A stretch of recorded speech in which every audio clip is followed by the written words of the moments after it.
Hustle, we live, we live, we live. Evening, people. What's All good? right. We're back again.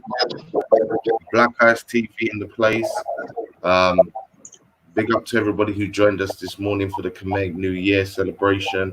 We had a powerful Khmer panel, but now it's about Black family. Number one theme, the cornerstone of all things. And today I'm very pleased to have my brother, my elder, um, brother Craig Samuels. But I'm going to let him introduce himself, tell you a bit about who he is, and then we're going to begin the conversation about undiagnosed drama leading to undiagnosed drama Yeah, that yeah. leads to The trauma. drama of untreated trauma. That's the Yeah, the drama they, of untreated trauma. Right. that's the one. So Yeah. yeah, without Uh, further ado, introduce yourself to the people, my brother. Tell them a bit about you, and then we'll start this conversation off. Absolutely. Sure. Again, shout out to the UK family. Thank you again for thinking about me and bringing me on. So of course, shout out to you, Rich and Mr. Riggs. And I'm excited again, man. It's been 2 years since the last time you had me on your platform. Have this much needed conversation. Again, my name is Craig Samuels. You can see there. I'm not big on titles, man. I just do the work and I keep my head down and keep quiet and try to affect and impact as many people as I can with my purpose and what's in my heart to do. So but for the sake of the show, I'm a mentor, what some may call a life coach. I'm an author. I'm a ghostwriter. So those of you who want books written and don't have the skill set to do it, I'm your man. I can get that done for you. I am what some may call an activist, but in light of current situations, I don't see very many activists being activated. So and that's just from my perception and from what I see. So I'm a husband, I'm a father, I'm a grandfather. I'm just a brother who cares and has some extraordinary abilities during these extraordinary times, and I'm not afraid to say that. I am a brother who has an orthodox approach to the things we deal with on a daily basis. I think unorthodox is necessary because same old don't get nothing done. So in a nutshell, that's who I am. I'm just a brother who cares about what's going on and who wants to share my experiences with those of you who may resonate with my story. And not only my story, but may be able to look within and find what I'm saying to be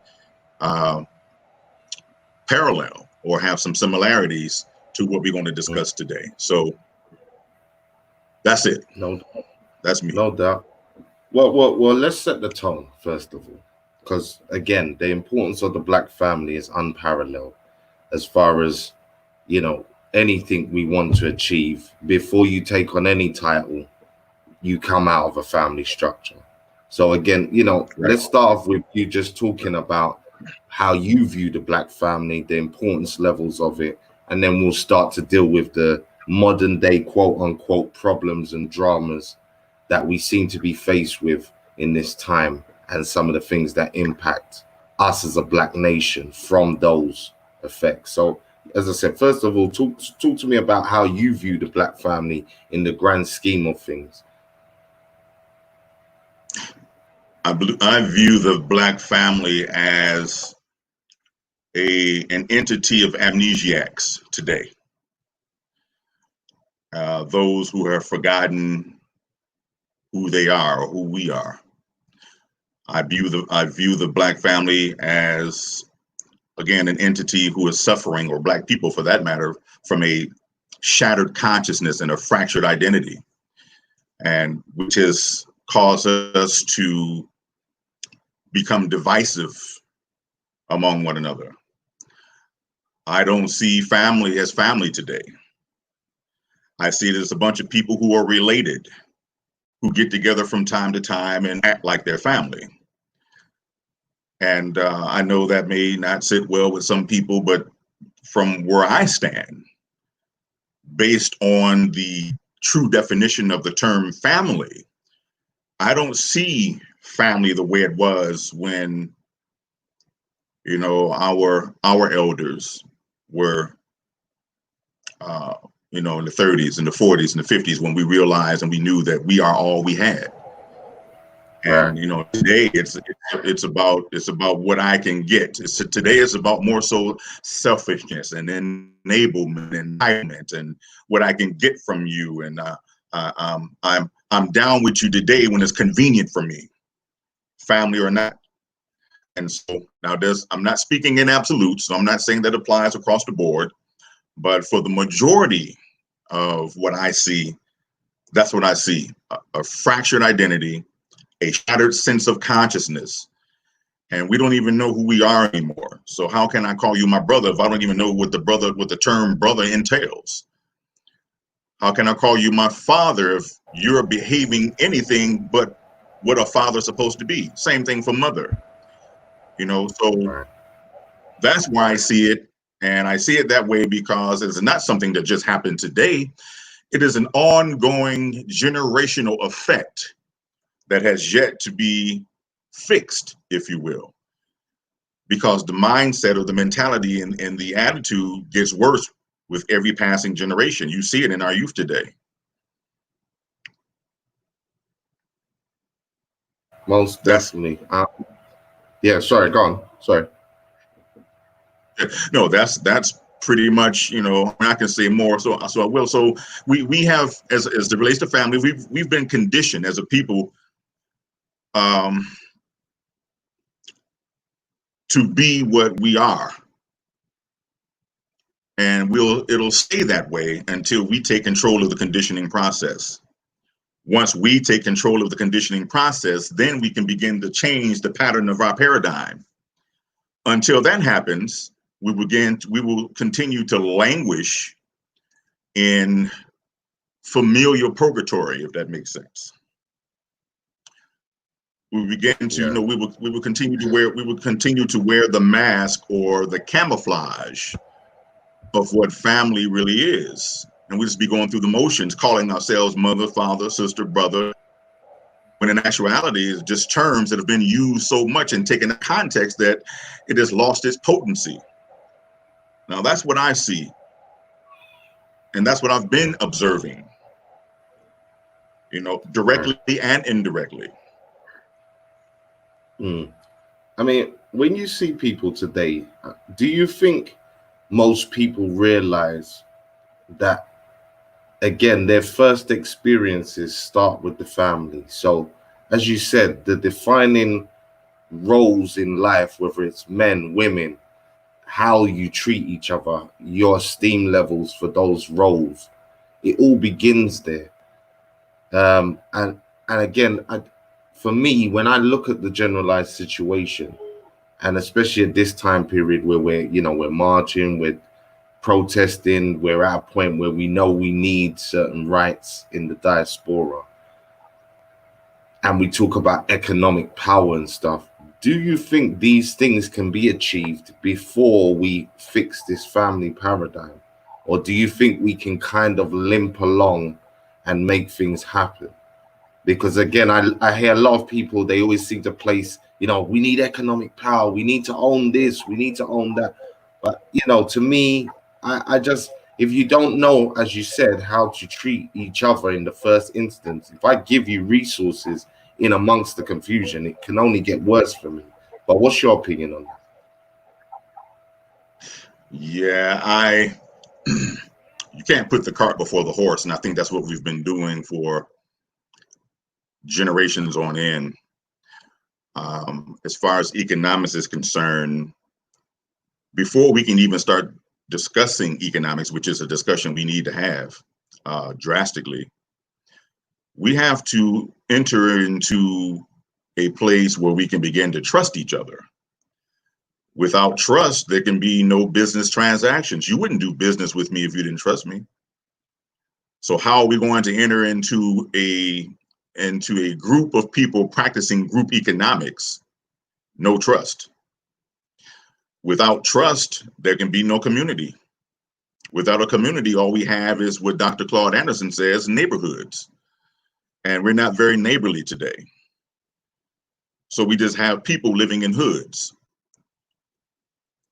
And that is a sad commentary. So I think we do need an economic floor. I mean, we have, history has shown us throughout the Black Wall Street that it can be done. But these people trusted each other. These people had camaraderie. They had we can't build a nation or build a community and everybody is backdooring each other, stabbing each other in the back when there's no loyalty. You can't have a revolution with split loyalties. You can't build anything with split loyalty. So again, putting the cart before the horse, I think, has been our Achilles heel for generations. That's my honest opinion, my humble opinion, but it's also my perspective, and it's based on observation. So what do?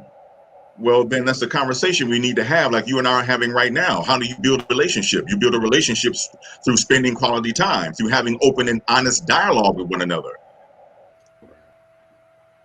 Developing a rapport with people who have like minds as we move forward. We can't move forward if I'm suspicious of you. So when money comes into play, how much more suspicion will there be? So I think pulling together as a people, starting with the resurrection of the Black family, I think that should be number one on the list. No doubt, no doubt. And my observation again is, as you said, to hold any positions of power, even in the current system that we find ourselves in, most of the time it's a prerequisite for people to see you with a family, because as you said, it inspires trust. You wouldn't have a nation leader without understanding that he has a family, because again, you seeing him govern his own household lends weight to the wider picture. Absolutely. I mean, there has to be an order. And right now, even with the protesting and everything going on, there is no order. And I know some people would disagree with me, and that's fine. But when there is no order, disorder is the order. We're not, I think it was Malcolm who said, we aren't outnumbered, we're out organized. And we are organized because there's no order. Look at our enemy. Our enemy is highly organized. They don't outnumber us. They're critical thinkers. They have their ducks in a row as it relates to order and what their agenda is. And the infighting stops when it's time to confront their nemesis, which is us, to make sure that we stay serious, to make sure that we stay divisive and fighting against each other, to make sure that we can't hold a substantial thought, let alone coming together to have a conversation that's going to improve our situation, or a conversation that's predicated upon improving our situation. We'll fight each other all day long, but we won't fight that's fighting us. Hence why the family is so fractured and fragmented and divided. Now we can go deeper into that, because you want to start talking about trauma. Now, what the things that I just named, that's an example of drama. When trauma goes untreated, trauma in your emotions, trauma in your psychological factor, trauma in your spiritual factor, we've been castrated from all three of those. Then what happens is it affects our ability to communicate. So then what happens? Drama enters in. So you have the drama of your emotional instability, the drama of your psychological instability, the drama of your off-kilter spiritual perspective, drama in your inability to communicate, drama in your inability to comprehend what's being communicated. The drama of untreated trauma is what's keeping us limping, as you said. It's what's keeping us struggling to get over the hurdles from the last generation, because the last generation were a bunch of talkers. We're talking about the baby boomers. I'm talking about my parents. I'm talking about my grandparents who betrayed us for a job, a house, and a car, a bank account. That's all they were focused on. When I came into this world, my parents and my grandparents should have been in position to hand something down to me to continue on a wealth building, or start, because I'm the oldest, a wealth building situation where there could be generational wealth. I could have passed that wealth down to my child. My daughter could have passed the wealth down to her children. You see what I'm saying? So when we get caught up in things of an insignificant nature, what you have is what we have right now. Whereas our enemy, through the means they have, is making sure that 16-year-old Buffy and Becky and little Tom and Brad have a fighting chance when they step out the side, when they step out of their home and into the world. What's that fighting chance? Money, because money answers all things. Credit, because the world runs on credit. Even though the world is in debt, still runs on credit.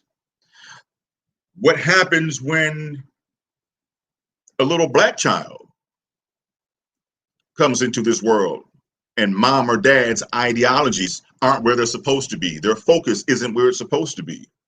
The focus is only on what they want. It's about accumulation of material goods. It's about being looked at as some status figure in the community, or what have you. It's about the me syndrome, and the children suffer. Ignorance is another issue. Once upon a time, it was against the law for us to read.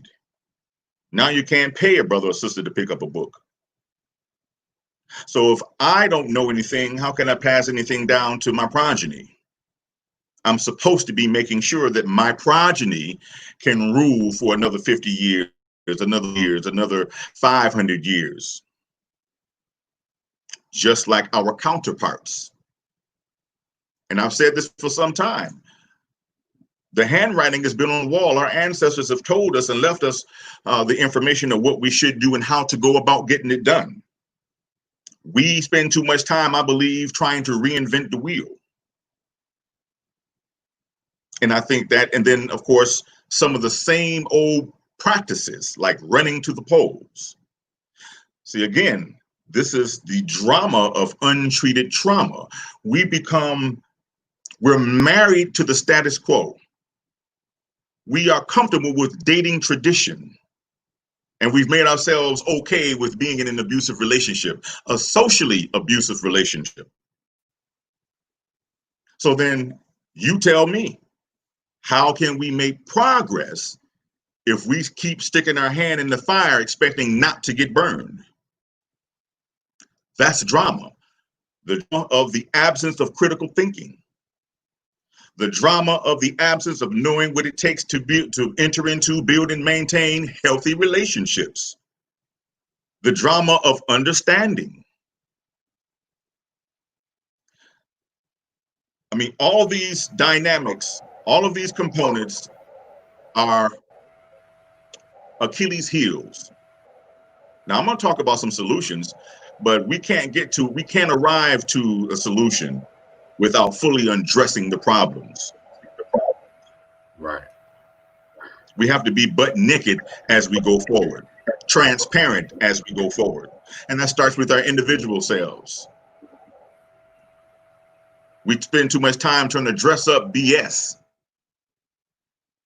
and try to intellectualize our own genocide. How do you do that? How do you lend intellect or intelligence to what you see going on? How can you intellectualize genocidal plundering? I'll tell you how, because you have people who pontificate ad nauseum and they want to appear to be smarter than what they are and know more than what they know. Because it's about image. It's not about camaraderie. It's not about establishing ourselves as the powerful entity that we can be. So how do we do that? So I'm saying all these things and answering the, giving more answers to the questions you've already asked about the Black family and economics. If we have no foundation, then whatever we build will not last. It's only a matter of time before it sinks, before it falls, or before those who present themselves as our enemy knocks it down. So you have no matter how strong your structure is, if the foundation is weak, what do you have? So trust, community, camaraderie, business in the business mind, developing or entering into and practicing the concept of village. Once upon a time, we were a village-minded people. Now it's about I get mine, you get yours. And we have pockets of people like you, Rich. We have pockets of people like me. Not saying that we don't exist, but it's just in pockets. Now, what will happen if we can set aside our petty differences and come together and focus on the main thing? And the main thing is tomorrow, next week, next month, where are we going to be? Where's your that 5-year-old that you have, that 10-year-old that you have? You see what's going on now? Where are we going to be? So as a family, we have to pull together and be that family. Dr. Clark told us we have no friends. And the closest friend you're ever going to have is in the mirror. But this is the conversations that I have here in my city, or I try to have. They don't want to have these conversations because it takes effort to look at yourself. And it takes honesty to point out and identify where the issues are that lie with you as an individual. A chain, Brother Rich, cannot be used for original purpose if you have a broken link or a weak link. It can no longer be used as its original purpose. You're going to have to do something with that link. Fix it or discard it. So I'll say lastly, before I let you go on, I also think that a purge needs to happen among our ranks. Purge those who have suspect tendencies or traitorous tendencies. Those who would infiltrate our movements to collect data and take back to our oppressor. Those who would sabotage any ideas we bring to the table. Those who despise their own reflection in the mirror. We need to purge them from among our ranks and not be afraid to call them out. I don't care who it is, or what your title or your position is. How can we move forward when you have someone working against you standing next to you? How can we establish a family? How can we resurrect from our intellectual cemetery? How can we break loose from our social straitjacket and enter into, build and maintain healthy relationships and bring the family back together? How can we do that? And then you have people who are waiting to sell you out in your ranks. Because the bag is worth more than integrity these days. The bag is worth more than moral, ethical practices.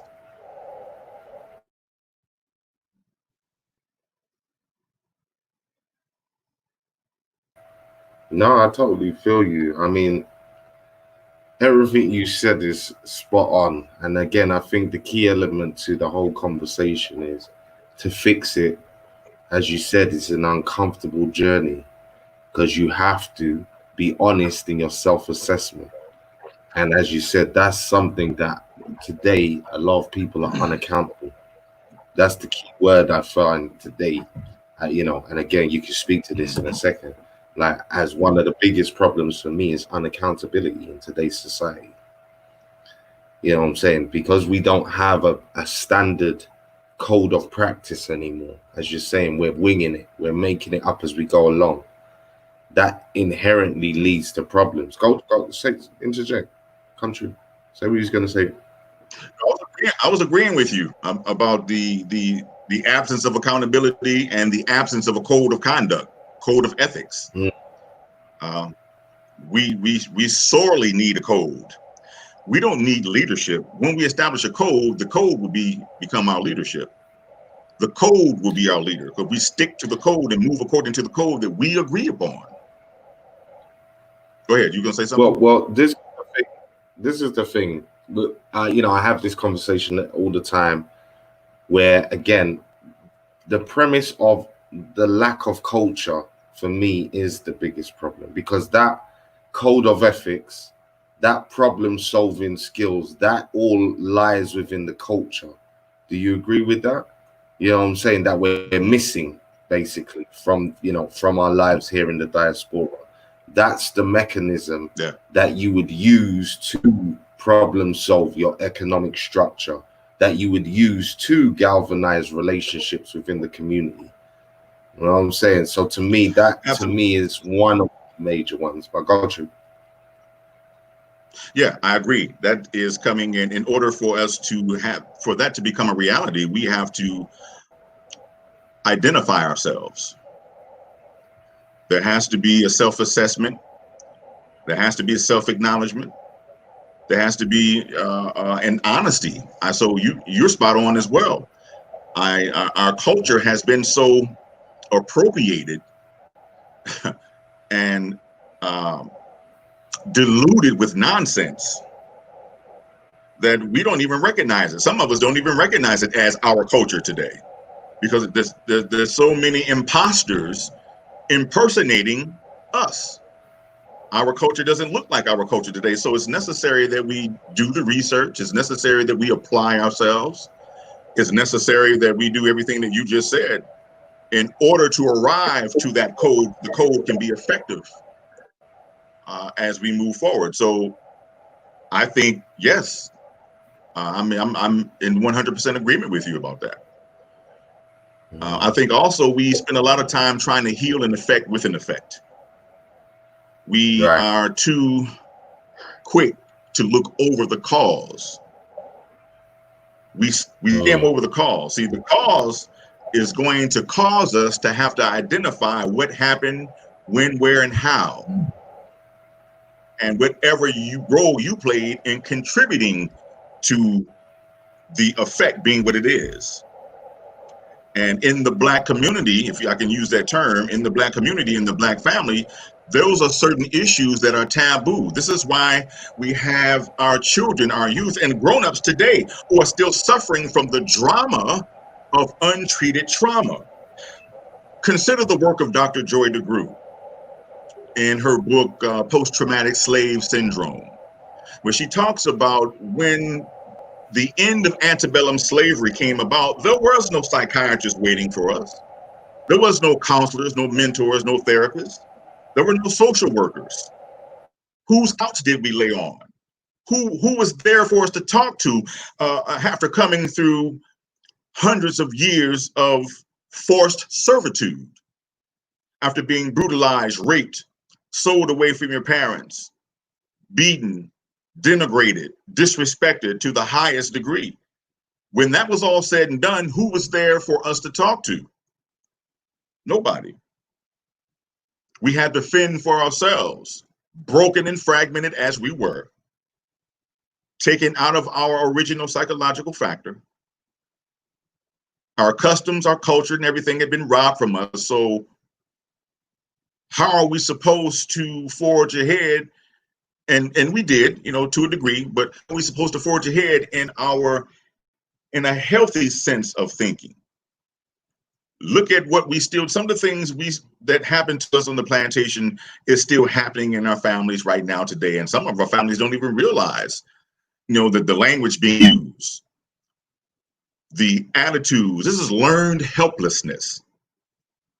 We've learned how to be helpless based on what was taught to us or forced upon us on the plantation. That is the I think it was Dr. Joy DeGruy who said, multi-generational trauma and dysfunction. So it has followed us from 500 years later to 500 years before to 500 years later into the now. And so having these conversations is uncomfortable for some of us because having to admit that you need help, especially if there's a psychological issue, some type of mental issue, emotional issue. Somehow in the Black psyche, that means that I'm crazy. And that gives people ammunition to use against me. Well, I disagree. I think the craziness stems from ignoring or denying that you need help. So then you would carry on in your life being dysfunctional. You would carry on acting out the drama of your trauma. Domino effect of failed relationship after failed relationship. Low self-esteem, or as Dr. DeGroot states the term, vacant self-esteem or vacant esteem. Here you are, someone else's issues or idiosyncrasies are living vicariously through you, off of you. It's parasitic. There's a term called vicarious traumatization.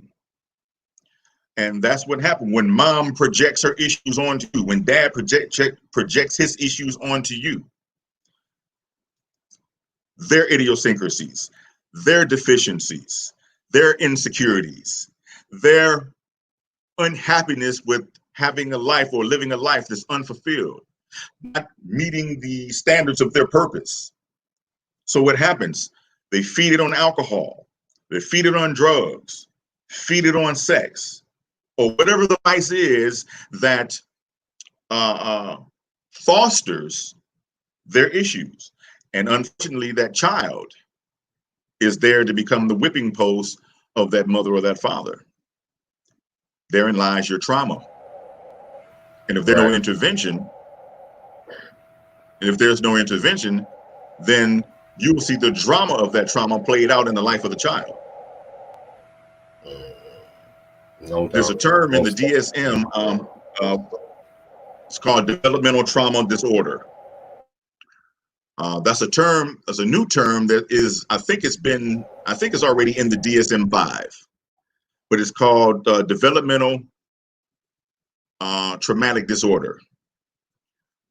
I guess what that suggests is as we get older, and the trauma not having been treated, what develops is the drama from the trauma, or the untreated grief, or the unresolved grief. And it manifests even more. The older it, the worse it becomes. Now, what do we do? Well, Craig, what do we do? I see you. So, well, this is what happens. Some of us, because hold up. Before you go into that section, hold that thought right there. Yeah, because you're dropping jewels right now, and I need the people to understand that. But people are coming in, so I just want to remind the people quickly: hit that like button. We're talking about the drama of untreated trauma. That is the talk today. It's about Black family for those who are just joining us. Yeah. And again, you know, big up to you, EX. Yeah. That question of how do we repair the trust issues? Well, that's what our brother is talking about right now. And again, if you didn't hear some of the points he said, it begins with those early relationships. Yeah, it begins with those early relationships. And the brother just said something very key, that if your mom and dad have let you down in some way in trust, issues of protection, care, and that's your earliest experiences, this is where those initial trust issues stem from. You understand? So again, people hit that like button, share this out. This is the conversation. And again, we're not just dealing with the problem, we're dealing with solutions as well. That's why I halted my brother quickly, so I could just give this narrative, so anybody who's just joining us catches up quickly to where we're at. And now, yeah, Craig, continue your thought. Sorry about that. To cut you. Yeah, to no problem. To answer the brother's question about how do we, what are the solutions to resolve the distrust? Well, it's what we're doing right now. The only way there can be a resolution to distrust is communication, open, honest communication. I think many of us are too afraid to say what's really on our minds to whoever it is who has offended us. Many times it's mama. And because that's mom, we'll hold back what needs to be said to mom. Mom can be as wrong as the day is long, but we won't let her know because she's mom. Well, I say this, Right. it doesn't matter that she's your mother. That doesn't make her right all the time. It's just a title. It's a title, mom. It's a title, father. And don't let that title keep you from addressing the issue, especially if the issue has been projected onto you by your mother or by your father, whoever your guardians are. I see this all the time in what I do. I hear it all the time. I'm not making this up. This is not my opinion. It's not, and it's not just my perspective. It's observation, it's fact based on observation and who I deal with and the people I deal with. So I see so many broken grown men and women, and their issue is what they weren't able to say to mom and dad, which then births or plants the seed of distrust. It follows them throughout their lives. This is why I said they enter into a situation where they have a domino effect of failed relationship after failed relationship. Why? Distrust, the inability or lacking the know-how to enter into those effective conversations. If you and I have an issue, Rich, and we agree to sit down at the table to mend our issue, that's the only way the issue is going to be mended is through communication. You're going to have to tell me, hey, look, Craig, I stopped talking to you, man, because you did 1, 2, and 3. And I didn't appreciate that. You can't sit down with the table at me and then beat around the bush and we're not getting anywhere. You're going to have to hit me with the facts of how you feel. You're going to have to express to me how you feel. Same thing with me. But too often we get too emotional to even have these type of conversations. Before long, you have someone who's getting upset. There's an argument, and now there can be no conversation because you have two people trying to be right. And the unfortunate thing, it is man's innate desire to be right. He would rather be right than listen, so for the amendment, for the love, for the respect, for the trust, for the honor to be reinstituted back into the relationship. And this is where you have the appetite of division, and the appetite of division is insatiable. It can never be satisfied. So to answer that brother's question, again, just in short, I mean, conversation, man, and then we're going to have a conversation. To arrive to that place of trust, we're going to have to develop a rapport with each other and be real and be honest. We talk about keeping it real. Well, sit down at the table with your brother, your sister, your friend, whoever it is, and have a real conversation about where you are and how you got there. Even if it's your mother. Yeah, she might not like it, but so what? We're talking about healing. We're talking about moving forward. We're talking about turning over all of our cards so that we can address all of the issues that have been swept under the rug for generations after generation after generation. That's what I call the 800-pound gorilla in the room. It wasn't always 800 pounds. It's symbolic of all the unaddressed issues. Now it's an 800-pound gorilla, and it's too powerful for you to deal with because you didn't catch it when it was small. So we're too preoccupied with worrying about image and what other people say, think, or feel. No, well, you see, you said something interesting there, and I think with these conversations, a lot of time we're left, as you said, dealing with a problem that we've now fed to this point now where it is this massive, powerful entity now that you cannot move.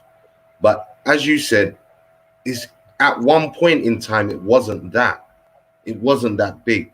So for me, I want to ask you, should we be addressing our selection process? Because again, before we have kids, before we get into this situation, how we select our partners and our mates, to me, seems to be a major problem. Absolutely. And that's just on a basic level of not being with somebody who's in a similar like mind to you. As I always say, bad man want good girls want bad man.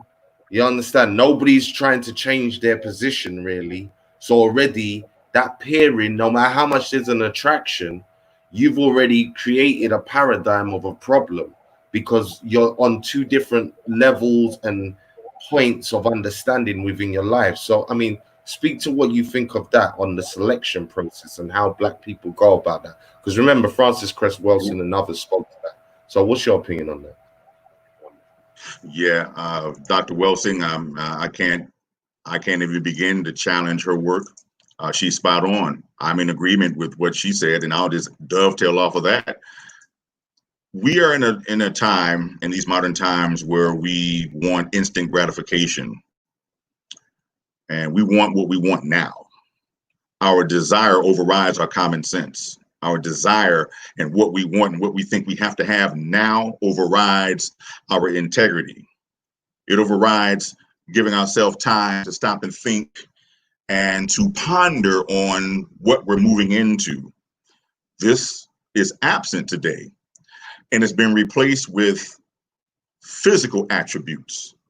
If the behind is big enough, if the penis is big enough, if her breast is big enough, if he's fine enough, if his bank account is big enough, what all these things that are superficial. And so that is what we are moved by. We're moved by stuff. We're moved by how someone makes us feel in the now. We don't give ourselves time to get to know who it is we are relating to. And then you move into a situation prematurely and you get married, and 6 months later you're divorced, and you're divorced because now you start figuring out who I'm dealing with. Now I start learning who I married. And you find out I don't really like this person. Matter of fact, I can't stand them. So now, and then God forbid you bring a child into it. Now the child has been brought into what? Drama and trauma. The child is now traumatized by the drama of mom and dad having to have what they want and what they need now, and it's based on how you make me feel between the sheets. I met you last night. I'm gonna screw you tomorrow night, and then because you made me orgasm 8 times, 10 times, or you got good head. Come on, let's just be real, because people don't want to talk like this. If we're adults, then let's go ahead and be adults, because we're been too pacified as so-called adults to even sit down and have these conversations, because these so-called adults are too sensitive. You weren't sensitive when you were sucking, and you didn't care. It wasn't a problem then. Why is it a problem now? Now there's a child here, and y'all are too immature to get along. For the sake, if for nothing else, the sake of the child. Even if you don't stay together, there's co-parenting, but the child is watching both of you. So that's my take on it, man. We don't give ourselves time to understand. This woman that I'm married to, I've been knowing her for 37 years. I know her. It wasn't always smooth like it is now, because we were getting to know each other. We were learning each other before we said I do. That's why I can talk about this right now. No. If you don't know who you're dealing with, and it goes back to what I was saying about the trust. I don't trust you. I don't know you well enough to trust you, let alone lay between your legs. Now there's your emotional issues right there, stemming from the physical gratification that I'm seeking versus knowing who I'm dealing with here and here. Now, is there someone to blame for that? Yes, some people will say, well, how white people have done us. That's part of the issue. Goes back to learned helplessness and learned behavior. The behavior we see now, it's a learned behavior. We've been taught how to think politically. We've been taught how not to think politically, I'll say that. We've been taught how to think against ourselves. We've been taught to be accomplices in our own demise, because we have an oppressor who needs us to be out of our natural minds in order to control us. So how much more will that factor into a man and a woman meeting each other and don't understand that what's important is learning who we are so we can build what? A healthy family. one that can stay together for 40 years, 50 years, 60 years. You understand what I'm saying? Versus you left your socks on the floor, I want a divorce. You listening and then listening to outside influences. Your girlfriend is single. She's still embittered from her last relationship, and she's projecting that bullshit onto you, and you taking it home to your man, or vice versa. Man, you listening to your brothers out here. All women are bees and hoes. There's something in you that should say that doesn't apply to me. There should be something in you that stands up in your integrity to cut off a bad influence or someone who's projecting bad counsel in your direction for the sole purpose of keeping you from realizing what you have, those gems in that man, that gem in that woman. You see what I'm saying? There are people out there who don't want to see Rich with a queen that's going to complement his life, not be a knife. That's going to complement his life. You understand what I'm saying? We're looking for people to make us feel better. No, that's your job. Your job is to make you feel better. Your job is to seek a lifestyle that makes you happy, not seeking happiness itself or seeking someone to make you happy. So all of this is tying in to the original question about the Black family, about the drama of untreated trauma. Look at the drama, which is the state of the Black family now, and ask yourself why we are here.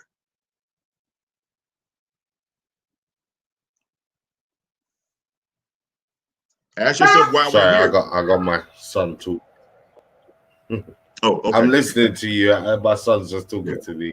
Continue, brother. Yeah. Continue. Yeah. So this is what I mean by the drama of untreated trauma. It is no different than hurting yourself to the point that you need surgery, and you have to go into an emergency surgery situation. And once the surgery is done, you get your clothes on and you leave the hospital. That's premature activity. What you did was skipped over the recovery process.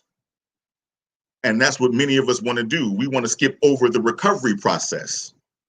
We want to, again, heal an effect with an effect and ignore the cause and get what we think is a healing agent. And once we get it and feel better for 5 minutes, we're right back to doing what we were doing. There's no recovery. There's no thought to why I got here or how I got here. So then what happens? The injury remains.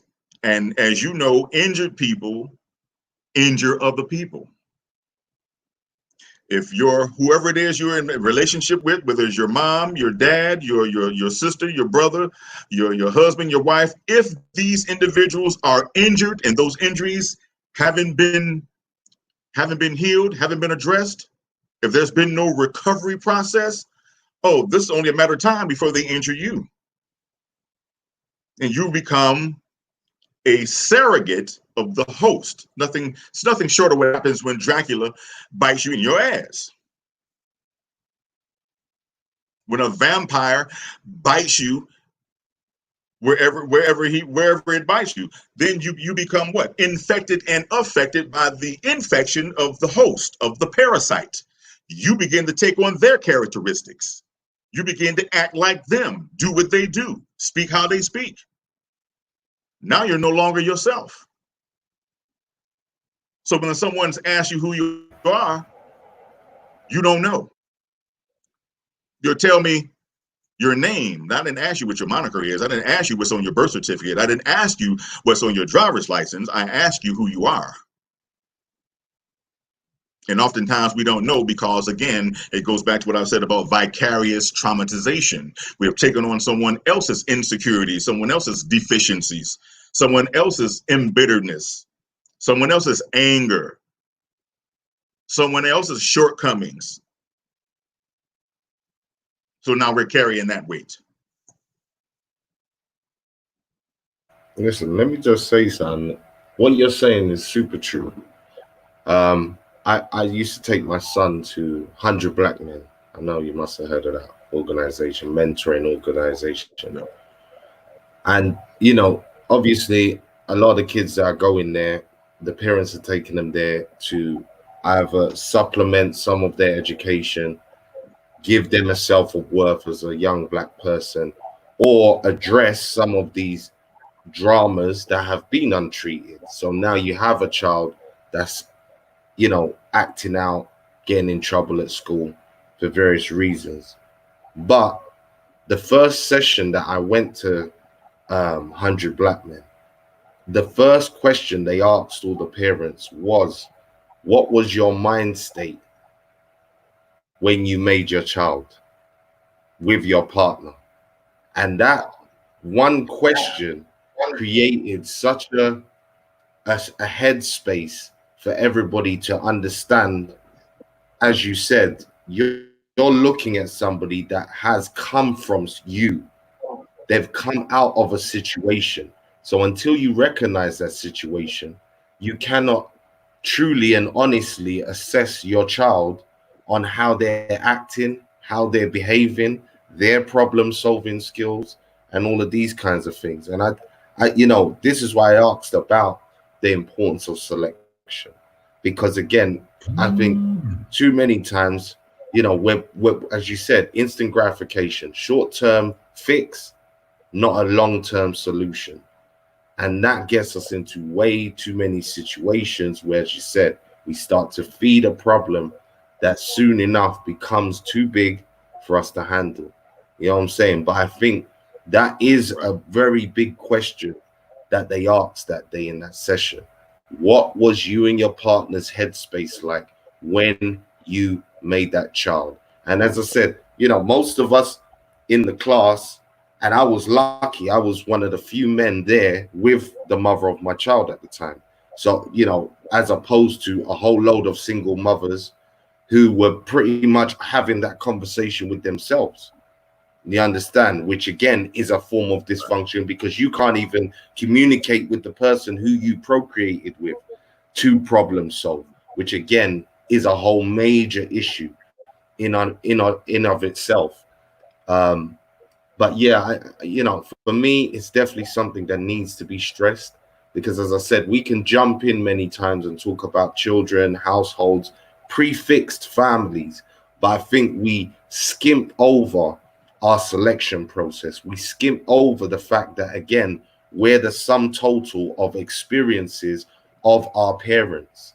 So, again, if Yep. they came together within trauma, it's going to spill over to you. You will in turn have unresolved issues. Nobody is born a blank slate in the sense that there's no impact from DNA, genetics, environment, actions. Yep. Would you gonna Well, say something, brother? you just said something. Yeah, you just said something, and about bringing the respective traumas to the table. That is, some people do that because that's what they recognize in each other. It's called Mm, trauma bonding, right. and they may not have anything else in common. But let's say, for instance, both ex-drug addicts, and that is the commonality they have, and that's what brings them together. Now, does that mean that because, yeah, we both come from crack addictions that we're made for each other? No. You're still suffering from trauma. And now you're feeding each other's trauma because that's what you have in common. And then a child comes out of that. What you also have going on, Rich, at the same time is called self-manipulation. We manipulate ourselves into thinking we're somewhere we're not, thinking we know something we don't, thinking we have an understanding that we don't have. So failed comprehension and trauma bonding, self-manipulation, which can also be called denial. And I'm in denial about what's really going on. I just need to fill this void right here. And that's something else. We feel voids. It's nothing short, and I'm gonna keep it real simple. There's nothing short than trying to take a square and fit it into a circle. because I wanted to. It doesn't fit. The fact that you're forcing it tells you it doesn't fit, but you're going to make it fit anyway because it's what I want now. Now, yeah, you'll force that square into that circle, but you've damaged the edges now. The edges of the circle, the edges of the square block is damaged. The circle is damaged. Now you have a damaged situation going forward. Now you have a deformed situation going forward. And you try to make something work because I wanted to. It was meant to be, because a circle and square don't fit. You understand what I'm saying? So it's like, I was getting ready to mention something about homosexuality, but I don't want to get your show flagged, but run the talks, because it's another erosion of our society. So please, brother, don't say, let's say what you need to say, because these are all facets. And I'm glad you kind of touched on it, because it's a form of trauma. I remember the conversation you and my guy George Macon had the other day. We've dealt with these shows. And again, let me just say this quickly. When it comes to the homosexuality angle, again, culturally, we the automatic knee-jerk reaction, especially as somebody from the Caribbean, UK, bun fire upon that, innit? Not interested, don't want to hear it. But again, if we don't understand why that's becoming more of a problem within the community, based on, again, trauma that is untreated, if we don't attack it and face the problem like that, from that perspective, then this is where, again, it becomes a divisive issue. If we're all too, PC and sexy about it, and, oh no, I don't want to mention that, or, again, as you said from the beginning, if a family member, like most of us, we have family members now who are homosexual, who are doing different things inside of our family circles, sometimes we may feel like, oh, I don't really want to offend, I don't want to talk about it. But this is another tool that's being used. So again, I understand and I know the angle in which you're going to mention it will be from those perspectives. So please don't hold back. If it's relevant, which it is, I know this, because again, it's another mechanism that they're using to attack the Black family. Speak on it, Elder. Like, this is Black Eyes TV. We deal with all. But let me interject quickly. Greetings, Greg. What's good, Terry? Greetings. How you doing? I'm good.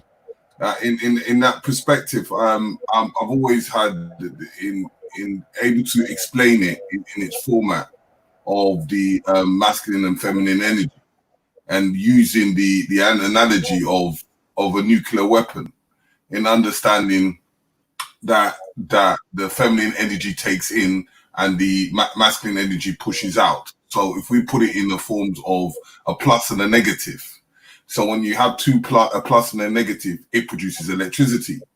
But then when you have two minuses or you have two pluses, they repel from each other, which gives you an explosion of a nuclear weapon or an atom bomb. So it defies nature in its full sentences. But what I was going to just to put in, when you answer his question, I've always looked at it in the perspective, if you have a people that have been suppressed, taken away, stripped of every identity and culture, and then they've tried to rebuild themselves on another culture which has no solid foundation, would that perceive the beginning of that trauma? Yeah, well, they become amnesiacs. When you have amnesia, you don't know who you are. If you don't know who you are, you don't know what direction you're going or from whence you came.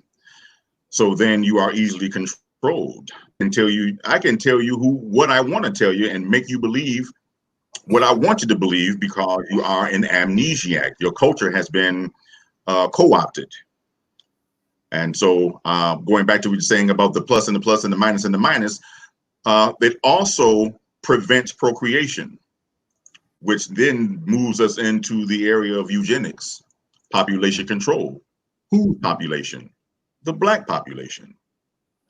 And so that also touches on the work of Dr. Francis Quest Welsing about the dominant and the recessive. So going back to what you're saying about, taking ourselves out of one culture and put ourselves into another culture, I think it was Professor Cabo who said, it stands to reason that if you move someone out of their natural habitat, that they will begin to act unnaturally. So if I take a sheepdog and as a puppy and mingle it among sheep from birth, it doesn't know anything about being a dog. It's going to grow up thinking it's a sheep. That's us. We don't understand who we are. We have been appropriated into another culture, and our culture has been stolen from us and revised, and then given back to us in that revised state, which is a lie. That's why many of us act like we act. Learned behavior, the drama of untreated trauma. So how do we get from under the trauma, this blanket of trauma? Well, we're talking about it. Rich mentioned it already about culture, code, trust, honesty is bringing ma'at, full-fledged, back into our culture, back into our lexicon, back into our thought processes, and how we deal with ourselves, how we deal with each other. If you're my brother, and you are, then I'm going to treat you brotherly. If you're my sister, I'm going to treat you like my sister. If we're family, and we don't have to be of the same bloodline, to me, family are those who act like it. So if you call me family, I'm going to look for you to be familial, because that's what I'll be to you. That's the village concept. That's what we have. That's where we're missing it. And it all starts with, again, self-identification. Too many of us have been evading self-assessment, which again falls in the category of self-manipulation, denial. Now, what are the solutions? Unless there's something you wanted to ask me? Was there something you wanted to ask me? No. Yeah, so what are the solutions? Yeah, I think, and I've been saying this for years, man. Communication is to a relationship what blood is to the body. It's life-giving. If you remove either one, death will be the inevitable result. Stop talking long enough in your relationship and see what happens. Bleed long enough and see what happens. Death will be the inevitable result. So everything starts with a conversation. What are we going to do? How do we get here? We can identify how we got here. Okay, we're not going to sit still and cry over the spilled milk. We know milk is spilled, but consider this. Let's not cry over the fact that the milk is spilled, because sometimes we need that milk to spill so we can see what it was hiding. What is in that glass that we couldn't see before it spilled over? Are there components there that we didn't know? Are there issues there that were there and we just simply didn't know about it? We know something was wrong, we didn't know why. Conversation. You and your woman get into it, do you just automatically stop and just run to the door, or do you sit down and talk to each other about, what your issue is? Unfortunately, and I quote Dr. Clark when he said, we will get to the threshold of liberation and start an argument. Meaning we have one more step to take before we arrive to our promised land. But for some reason, we'll start an argument over something trivial. And in that argument, we will fail to do what's necessary to get ourselves back on a balanced footing, which is talk to each other, not at each other. And then listen to what's being said. Consider what's being said. Respect. You don't have to agree, but respect what's being said. These are all dynamics. These are all virtues that are missing from our everyday lexicon, from our everyday principles, the principles that are missing. We don't practice those anymore. It's all about who we're going to this with the Housewives of Atlanta. It's all about hip hop this and hip hop that. It's all about the bag. It's about being half naked. It's about forcing social abnormalities down our throat, like homosexuality and lesbianism. It's about making society dance to the tune of the LGBTQ agenda. It's about silencing you when the First Amendment says is what is the freedom of speech. But truth is called hate. Truth is hate speech today. Start speaking truth and see what happens. You saw what happened with Nick Cannon and others who preceded him who spoke that same truth. So truth has become hate speech in society, but it's also become hate speech when you start talking to your own brothers and sisters, because they've been conditioned to see and think a certain way. They've become gatekeepers of the status quo. They become protectors of lies and liars. And we think because we see a black talking head on TV with a pair of glasses and a suit on a white media station that somehow that we've arrived.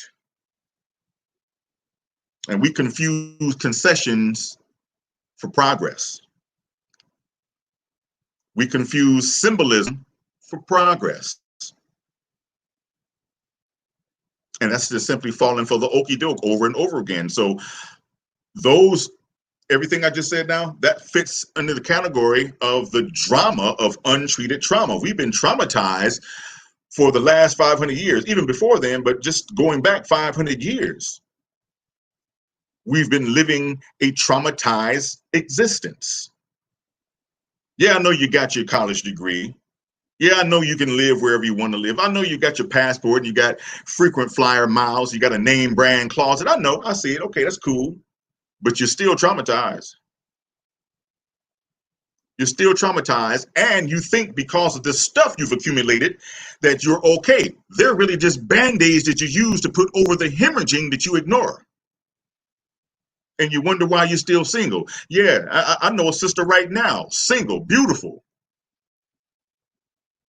Degree, whole 9 yards, single as hell.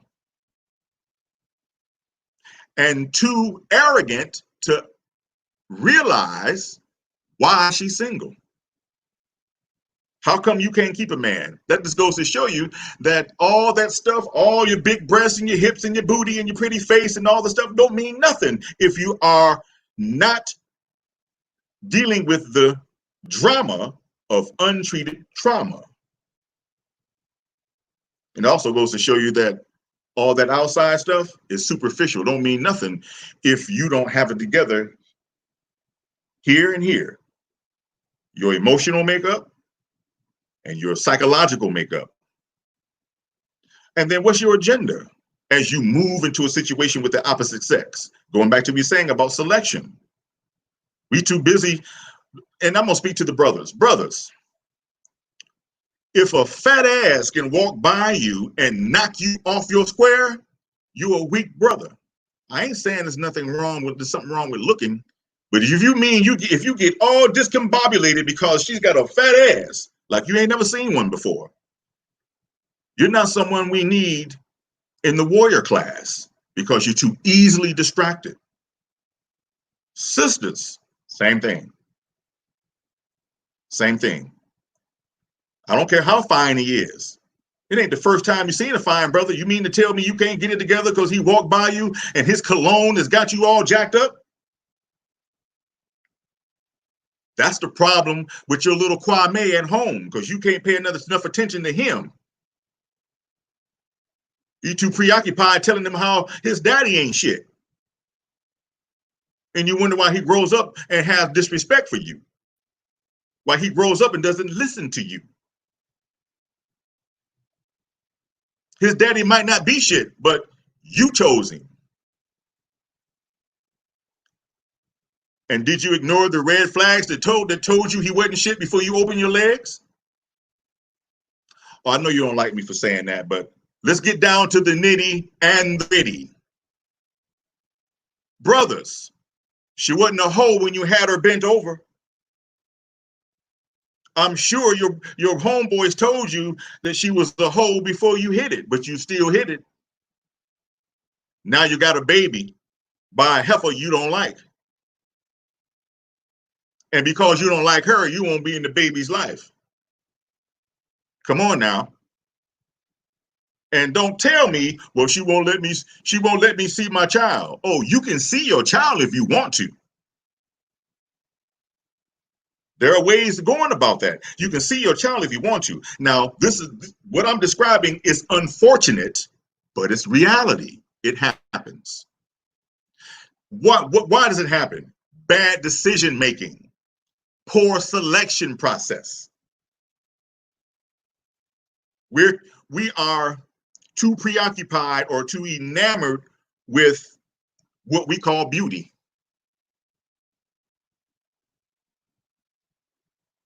And that knocks us off our critical thinking soapbox, if you will. We have to become definitive in our decision making. You know, so all men ain't shit because of the 2 or 3 that you had, and all women ain't hoes because of the 2 or 3 that you had. At some point, it ceases to be about the opposite sex. It's about you. What is it about you that you keep choosing the same type of individual? Yeah, I know his name is Tyrone, but he act just like Ralph. Now you got rid of Tyrone, and now you done got you a Richard. Richard act like the other 2 Negroes you just had. Something's wrong with you. Same thing with the brother. Dang, she's the same type of crazy heifer you had before. Drama of untreated trauma. What's wrong with you that you can't sit still, give yourself some time, and make sure that you're getting someone in your life who's going to be a complement to your life, not a liability, who's going to be an asset, not a liability? Why does that happen? Learned behavior. I've learned to behave like my daddy did. I've learned to behave like my mother did. Now, there's also a term I can put in there, and it's called generational treason. We've been betrayed generation after generation by ignorance, by selfishness, by deceit, by manipulation. And I can go on. I mean, do I need to? You get the picture. And you wonder why that child or those children grow up with mediocre mindsets or less than mediocre mindsets because of a dysfunctional environment you subjected them to. Because you have a revolving door of dysfunction and trauma in and out of your life. And this is what the child is seeing. This is what the child is hearing.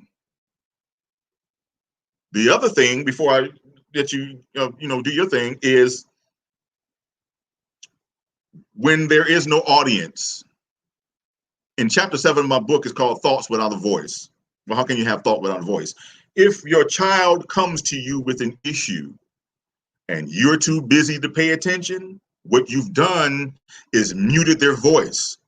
You muted their voice because you've robbed them of an audience they need from you. They need you to slow down and pay attention. They need you to slow down and listen to what they're trying to say. But again, because you're too preoccupied, whoever it is, mom or dad, but because you're too preoccupied with things of an insignificant nature, you don't pay attention to your little daughter who needs to tell you that somebody's been touching her inappropriately, or your son who needs to tell you something of the same nature. Whatever the case may be, they're trying to talk to you.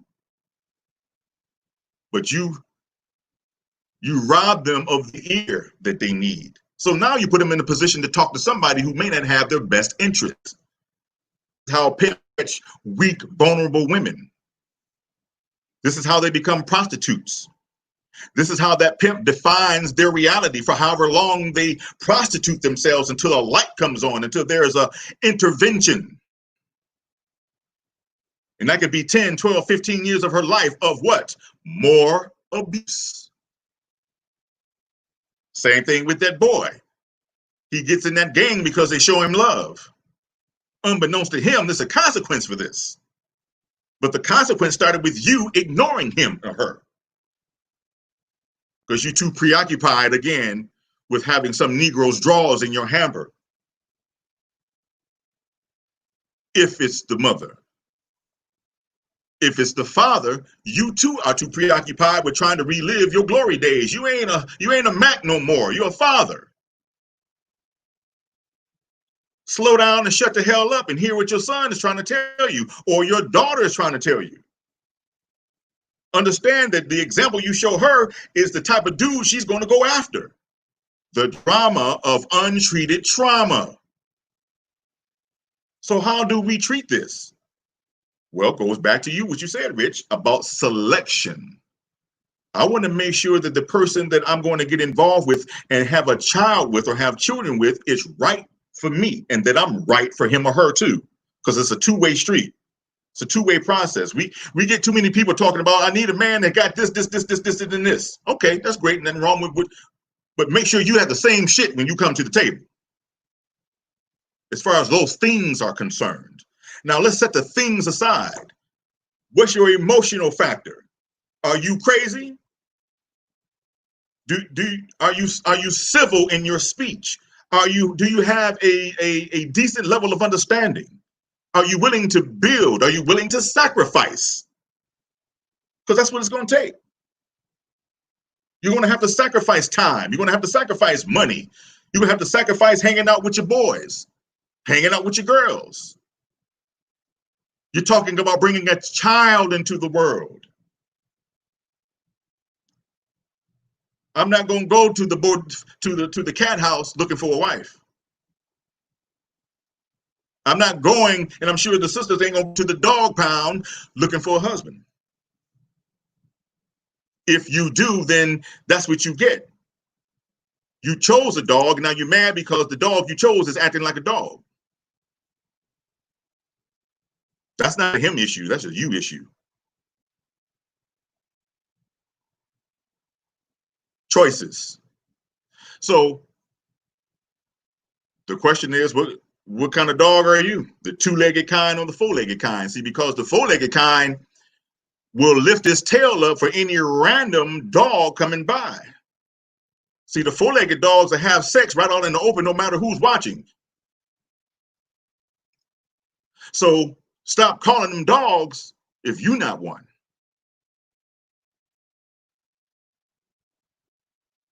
Men, stop acting like what they call dogs. See, we're not animals. Again, learned behavior. Learned behavior also affects our speech. We've gotten to the place where it's acceptable of calling ourselves outside of our true nature. Dogs and bitches, hoes. That don't sound like an ancestral language to me. And images shape our perception.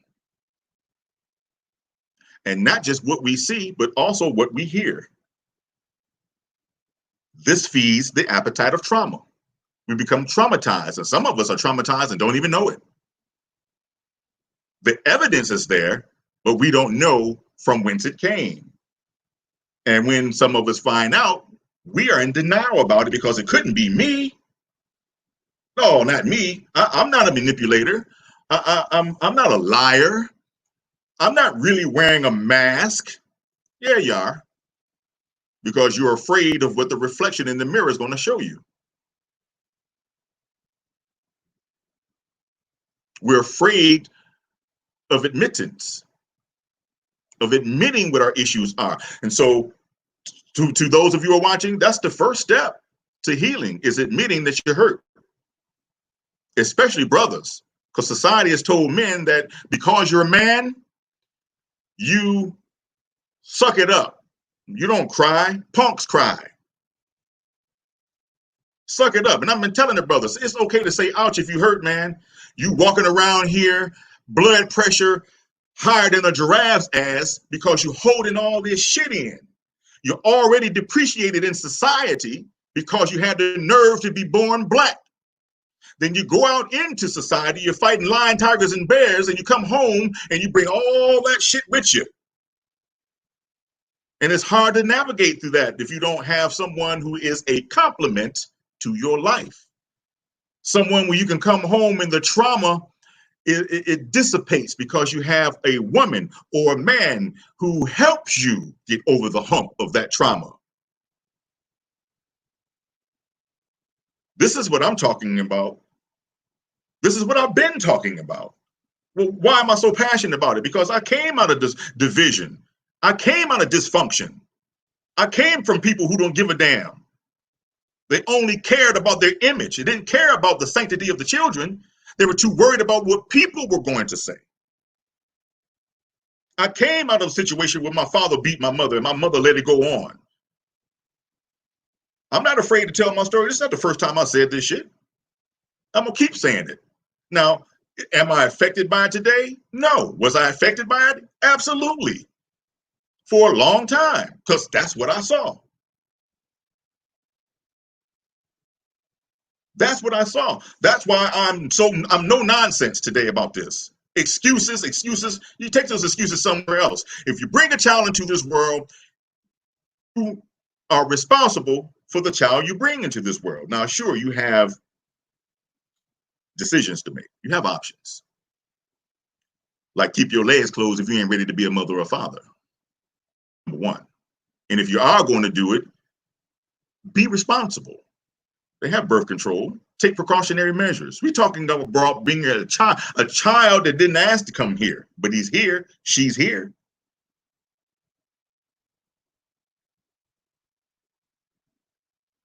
I know a young lady who had a child, and 2 months in to motherhood, she wanted to start going back out and dating again and hanging at the clubs. She was one of my mentees. Needs to say, she didn't talk to me anymore because I gave her this raw truth. This ain't about you anymore. Damn that club. You need to be doing what's necessary to create a situation, a viable situation for you and that child.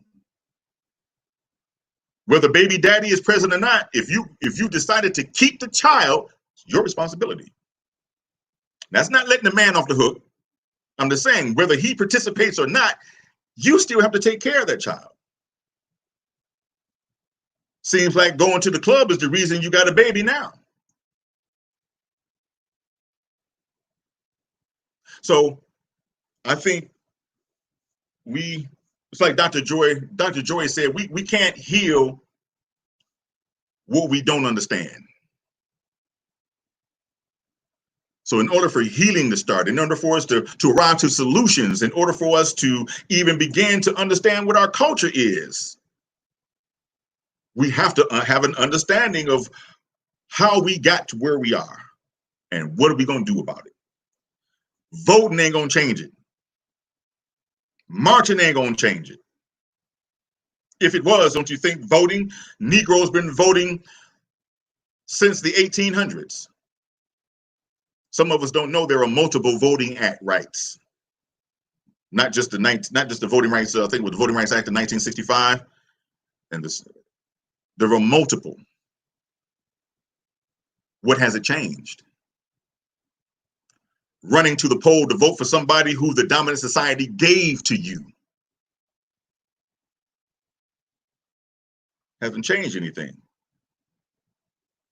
You better believe them good old boys can come to a conference and sit around the conference table and talk about niggers all day long. And what the next agenda is going to be to make sure that we make no progress. We should be able to do the same thing, especially when we know who and what our enemy is.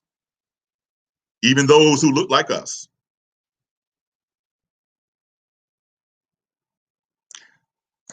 I'm going to give it to you, Rich. Listen, people, this has been a brilliant conversation. I know Riggsy might have another question perhaps, but I mean, we're winding down now. We've hit the hour and a half kind of point. I did want to ask you about your book because you spoke briefly about it. So I want you to tell the people about your book, what it's about, where they can find it. You know what I'm saying? Please understand, family. Craig will be coming back for multiple shows to come. He's part of family now. He's already been on the channel before with Professor Carver. Um, you know, this information that we're talking about, again, is fundamental to everything we're trying to achieve. We always talk about Black excellence and pyramids and, you know, all sorts of stuff that we've done and achieved over time, but we never really analyze the fact that those heights of Black excellence cannot be reached unless the foundation is set, which is that family structure. That's going to allow the growth for Black excellence to occur. Yeah, me. So this is something we definitely have to understand. But you know, I wanted to, as I said, let you speak on your book, let the people know what it's about, um, and talk about that before we kind of close down, and then we'll go into any final comments and such. Okay, well, the my book is called My Mother's Guilt, My Father's Sin, The Death of Innocence. Uh, I talk about what I was exposed to from a traumatic perspective, from a traumatic standpoint. And so I wrote this story back in 2017. I released it in 20.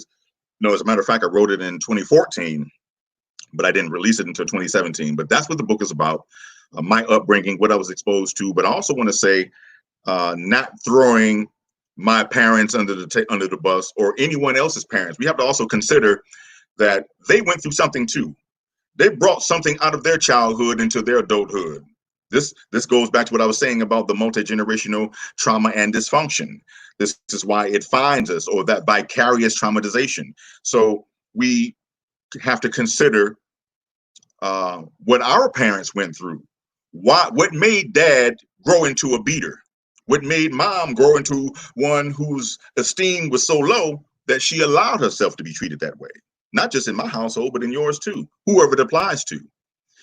That's not making excuses for them. That's the reality we have to also consider. They didn't wake up one morning and say, I want to marry someone who's going to beat me throughout the marriage. And that man didn't wake up one morning and say, I want to get married for the sole purpose of beating up my wife and beating my children. No, something happened. So I wrote about that, not just telling my story, but also giving insights into what happens when we grow up and there's no intervention. Hence the drama of untreated trauma. So my book is available on Amazon. I'm also about 2 paragraphs away from finishing my next book, which is called Misery and the Company It Keeps. And I'm going off to narcissism. I'm going into what causes us to be misery. We often say that misery loves company. Okay, why? Why does misery love company? So I've written about that, and I'll be done probably this weekend. So dealing with narcissism, dealing with manipulation, dealing with the lack of empathy. What causes us to become selfless, in this thing called life? So Amazon. You can also check me out on my website, which is www.samuelspearls.com. That's www.samuelspearls.com. That's my website. Check me out. I have services that I offer, and a lot of my work, some of my blogs are on the website. But check out the website. Let me know what you think. Those of you who do check it out, make sure you subscribe and support me. I'm out, so I'm trying to do my part in making sure that what I bring to the table is helping someone. And Craig, I just wanted to ask a question. I find that the word you just mentioned, it's become a massive trend, and that is narcissism. In the fact that, do you find that people that accuse people of narcissism is infected by the actual word itself and applying the same situation that they're calling that person nasty? Absolutely. There's a lack of understanding, and it's evasiveness. We have the proclivity, unfortunately, many of us, to project what our issues are onto the next person.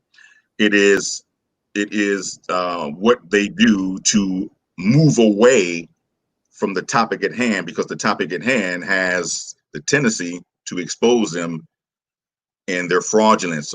So, have those type of people, they put up facades to, give the illusion of what they are not. If that makes sense. So yes, I think it's being used so much that it's lost its potency, and it's been taken way out of context. That's why I spent some time in writing the book that I'm writing now to understand what narcissism is, and I hate my mind just went blank, but not just the symbols, but oh my God, I hate when my mind does that. But identifying factors, I'll just say that, of narcissism or a narcissist. And then also fusing together manipulation and those who are manipulative. Some people don't realize that narcissists are also manipulators. In what way? Well, a narcissist will never, ever be held accountable. They will never see the wrong in their behavior. They will use manipulation, which is one of their instruments and tactics, to maneuver out of a situation. They will also use gaslighting to make you think it's you. That's manipulation. And so, yes, you are correct. I think it's being used so much, like the term love. We use love so much that when I hear it now, it doesn't mean anything to me. When I use it, I know why I'm using it, but we love everything, but there's no corresponding action to the love that we speak. There's no action that supports what we say when it comes to love. So you're correct, Mr. Riggs. You are correct. It is. Yeah. An example of a narcissist is Donald Trump. He is a malignant narcissist. He is a malignant. So there's one example right there. The sister. Oh, go on, tell. Huh? Go on, tell. Control. Because it's the same format as when we're talking in the forms of love, and a lot of people are finding it difficult into understanding the definition of what it is. In that, some people fall on the aspect of love being a feeling, which for me, I really call it a form of lust. But some people call it that you need certain things. But I see more love as more of an action than an actual feeling. Yeah, it is a cementing dynamic. Mm-hmm. Love is a cementing dynamic, and it recognizes itself. This is why so many people are void of it, because they abuse it when it shows up. They don't recognize it. They treat it as something other. So, and that's this is a show that I did on the radio last year. I called it GML, Genetically Modified Love. We could talk about that later. But, you heard the term GMO, genetically modified organism, or genetically modified food. Well, genetically modified love. They use love in perpetrating a fraudulent emotion as they project this fraudulent emotion onto you. But there's no feeling there. There's no sense of fulfilling the purpose of the word. And usually that is a narcissistic move. Someone who's manipulating a situation for their best interest, and or maneuvering you into position to serve their best interests while ignoring yourself and denying yourself and neglecting yourself. Again, Donald Trump. Watch how he moves. Listen to what he says. And when accountability finds its way into his vicinity, what does he do? He gets upset. He shuts down. I mean, he calls it false, fake news or whatever, whatever. You see what he does. I don't want to talk about this clown too long, but just using him as an example of a malignant narcissist. And we have a lot of narcissistic people in our families. They will never be held accountable, no matter how much truth you bring them. They will never allow themselves to be held responsible for their behavior and their actions. It's always going to be somebody else. And And when you're dealing with a person like that who isn't capable of reasoning, you might as well go ahead and wash your hands and make tracks.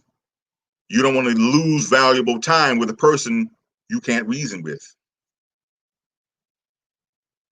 I don't care who it is. I wanted to ask you, the sister was asking about the institution. Hey, oh, About what? Does he feel we should be getting married? What are the barriers to blacks getting married? I think, well, first of all, it's a decision whether you want to get married or not. And it goes back to selection and giving yourself time to spend time with the person that you're dating. Go ahead and allow yourself to be courted. Sister, allow no, I him to was going court to you. ask Brother, you what. huh? Excuse me? Were you saying something? Richie, can you hear? No, sorry, the internet's lagging, so you're hearing me delayed. I'm not interrupting. You're answering my question. It's okay. Go ahead. Okay. Okay, you have answered yes. So the sister, she's asking, do I feel that we should be getting married? Again, that's a choice. There's nothing written that says you have to get married. But when you meet someone, allow yourself to be courted. Go on those dates and have those quality time situations. Have those open, honest conversations. You'll know if this is someone that you want to be with for the rest of your life, or that somebody's going to develop into a good friendship. And your second question is, what are the barriers to blacks getting married? I think selfishness is one. Fear is another. The fear of the unknown, the fear of uncertainty. You're talking about moving into unfamiliar territory, not knowing what tomorrow is going to bring. Is this going to be a 20 or 40-year situation? Is he going to cheat on me? Is she going to cheat on me? Does she just want me for my money? So fear you have there, and then not knowing what marriage entails. We get married for the wrong reasons. I'm answering your second question. What are the barriers to blacks getting married? So selfishness is one. Some people want to move out of a single situation into a monogamous or exclusive situation with a single mindset. I was just talking about this yesterday. You have some brothers and sisters who want to still act like they're single, moving into what they call a monogamous relationship, and you can't do it. It's not about you anymore. So love is an action word for me. No actions, no love, point blank, period. Well, of course, we just said that. I mean, I can say it all day long that I love you, but if I turn around and do something that contradicts what I've said, but then I lied, that makes me a hypocrite. So you are right. I think that's common knowledge to those who understand what love is. It's an action word. So finishing answering your first question about should we... Go ahead. Yeah, go on. Finish what you're saying. No, finish what you said, and then I'll come in. Okay, yeah, finishing answering her second question about, what are the barriers were, fear and selfishness. I think also, and the fear could also come from seeing, your parents whose marriage failed, or other marriages that didn't make it. And I've often told people it isn't marriage itself that's a bad thing. It's what you make of it. It's what you bring to the table. Marriage doesn't make the people, it's people who make marriage. And there's a difference between getting married and building a marriage. I'll say it again. There's a difference between getting married and building a marriage.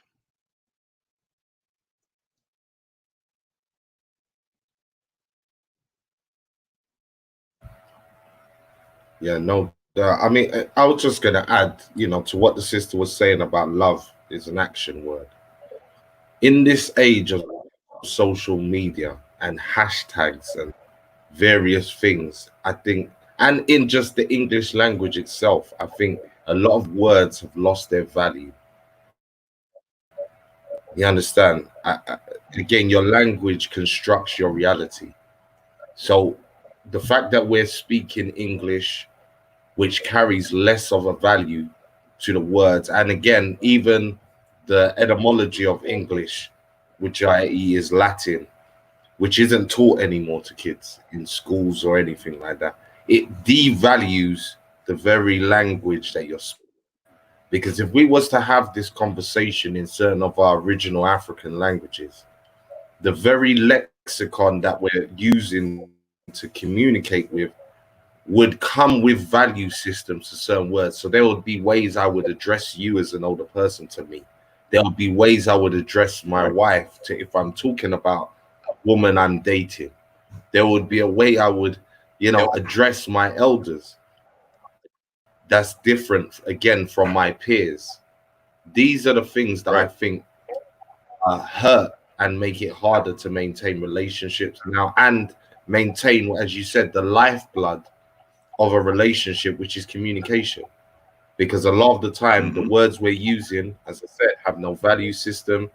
They're not even understood. They've been shortened, they've been lessened into these slangs and various terms that, again, do not carry the same significance as they used to. Even down to the music. Again, this is a conversation me and my friend George May can have all the time. They don't make love making music anymore. It's fucking music. It's meet in the club music.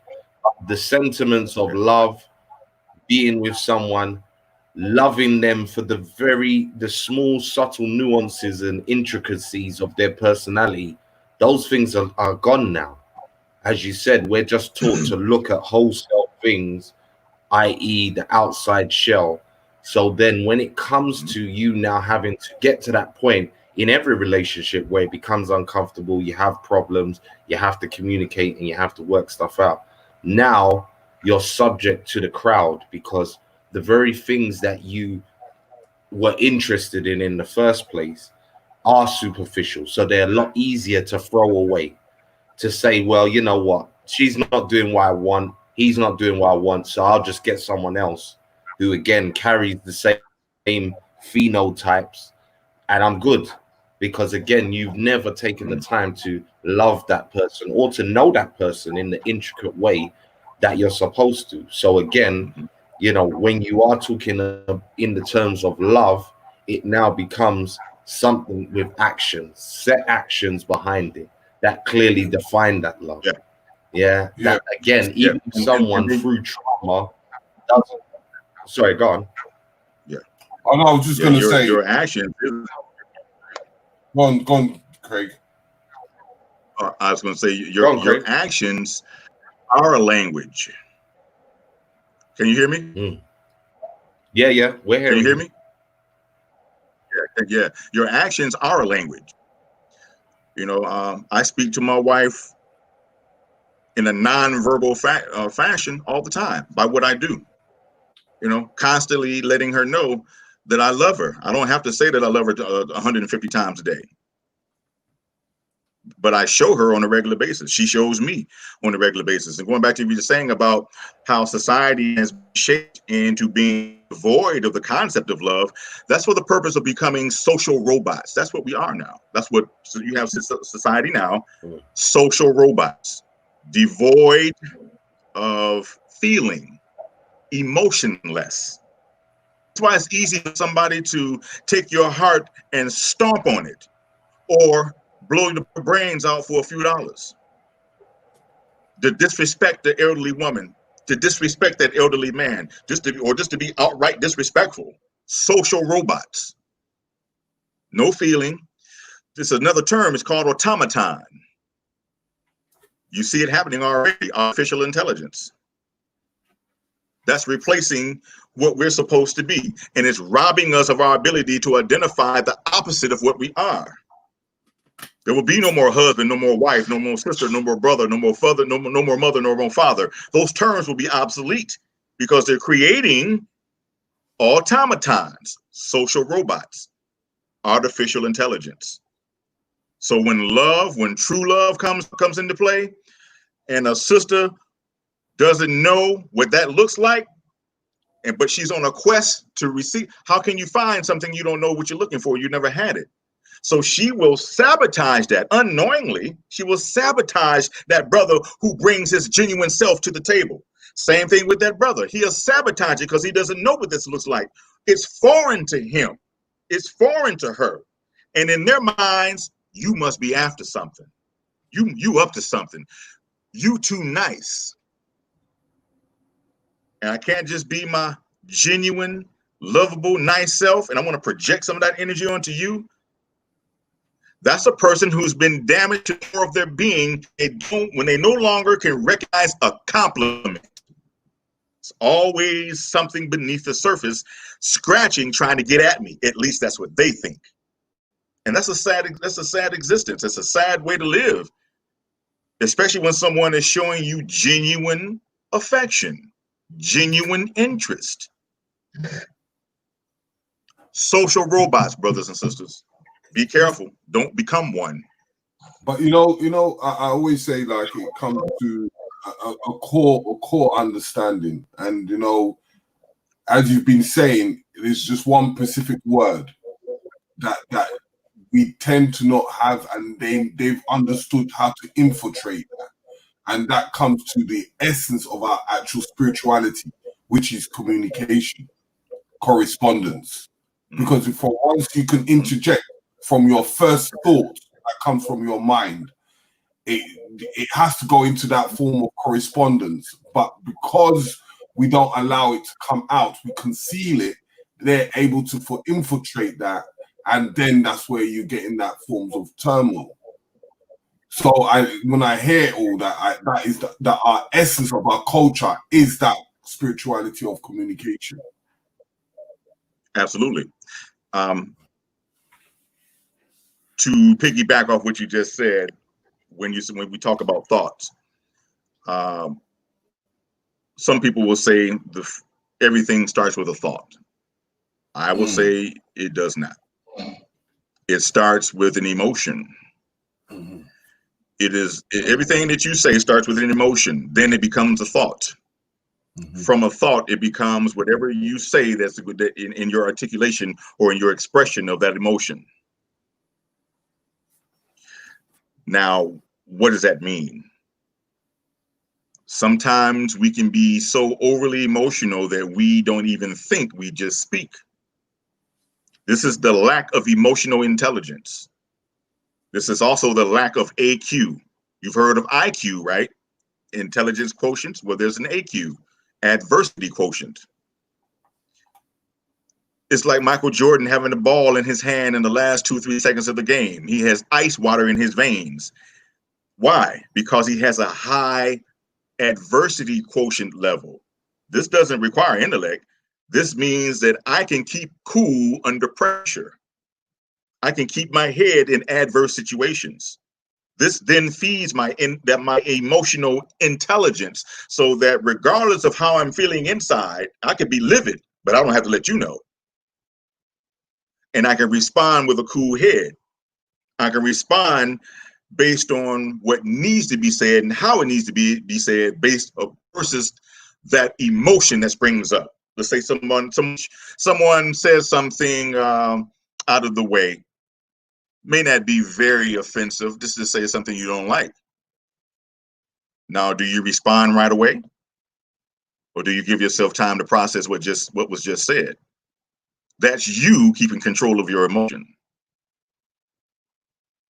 That's the emotional intelligence. That allows you to bring science to the table. Our professor did this as well. This is not an emotional situation. We're not talking about emotions here, even though they're present. This is science. We project science into a situation where it is viable, proactive, or verifiably verifiable and identifiable information. Something I can touch, something that's substantial versus ceremony. We're too preoccupied with ceremonial issues. We have our head of the asses of entertainers. Since when did they become our leaders? So Brother Riggs, you're right. I'm just piggybacking off what you said. I just added that everything doesn't start with a thought. It starts with an emotion. Mm-hmm. You hit the lotto. You know what? If you hit the lotto, No, go on. what's going to be if you find out you hit the lotto for $150 million, what's going to be your first reaction?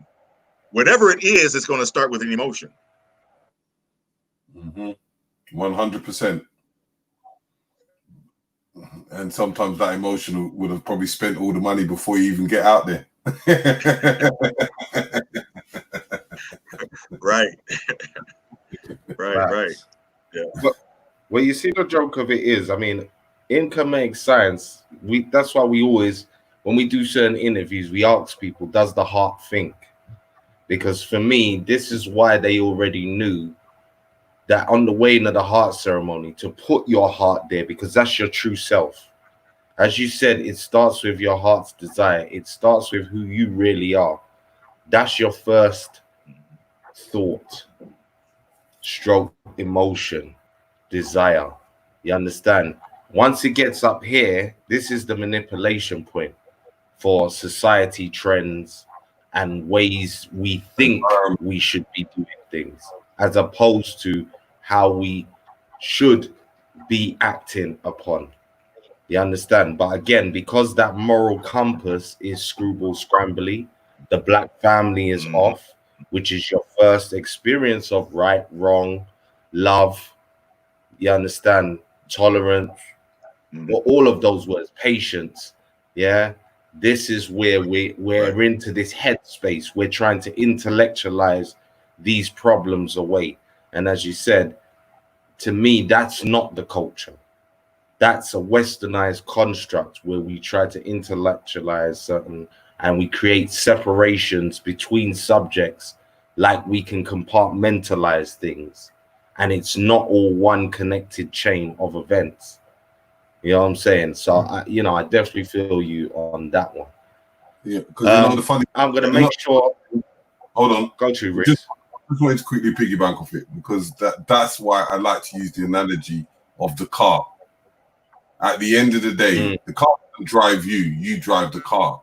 What position do you sit in that car when you're driving your car? The driver's seat. So, the driver's seat.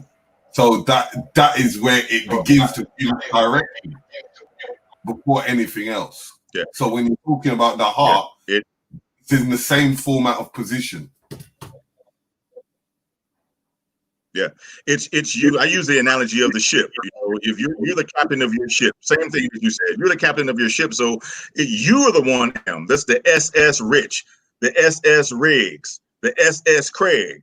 Should nobody else be the heading up or be in the position of captain of my ship? My ship is the vehicle I'm going to use to get to where I want to be. Now, if you are on the ship, then you're just a passenger. And you can be a helper, but you don't get to sit behind the wheel of my journey.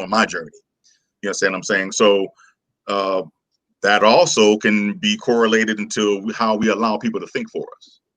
We allow people to make decisions for us. And in so doing, they create our reality for us. They define our reality for us. And like Dr. Wade Noble said, that's power. Power is creating or defining someone's reality and then having them operate according to that definition as if it were their own. So who is doing the thinking for you? It won't matter if you're behind the wheel of your own vehicle or if you're manning your own ship if somebody else is doing the thinking.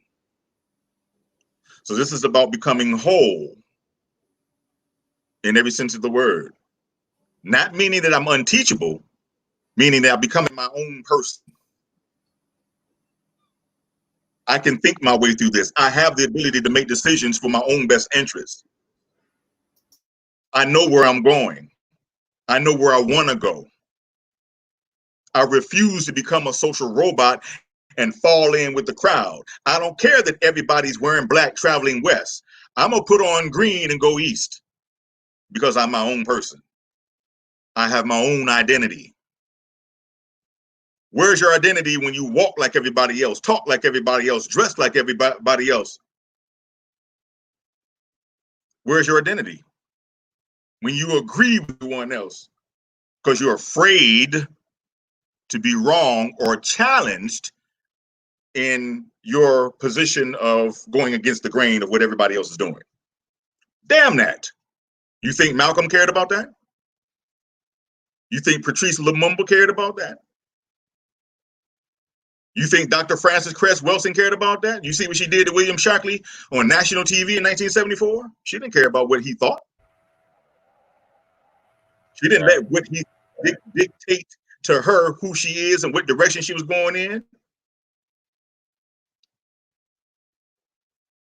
That's part of the healing process. It's part of taking back what was taken from us, which is the essence of your original mind. Everything starts here. Some people don't know that your mind, your brain, is an organ. You got to treat it like you treat your other organs. Smoking cigarettes damages your what? Your lungs and your heart. Exercising makes your lungs and your heart healthy. You have a choice there. So what are you feeding your brain? And whatever you feed yourself becomes the most dominant. Whatever you feed yourself the most, I should say, becomes the most dominant. So if you're feeding yourself a lot of bullshit, then the bullshit is going to dictate your life and the decisions you make. If you are stronger in your weaknesses than you are in your strengths, you will be easily controlled. You'll just become strong in your weaknesses. Your weaknesses will govern the decisions you make, how you do it, and also how you're treated by other people. I hope that makes a little bit of sense. Yeah, 100%. Yeah, so Rich, what was you going to say? No, well, again, we're coming up to 2 hour mark, so I want to bring it to a close. The elders dropped some real information, some nice jewels. We have definitely enjoyed this conversation. I'm glad that we finally got it together and got you here. Right. And this is going to be the start of many shows, as I said, and a few different panel shows. So look out for our brother. And after the show, if possible, at some point, if you email me all the details about the book, I can put it into the description of the video. So anybody who is interested in the brother's books, his works, and how to reach him, we'll make that information available in the chat, most definitely, after the show and after this gets put. Yeah, I mean, look, it's again, I cannot stress the importance of the Black family. Me and Riggsy, again, you see on the screen, Black Family First. It's something that we've been pushing for a hot minute. Same thing with my guy, George Macon. Every time we do shows, that's the angle in which we come from.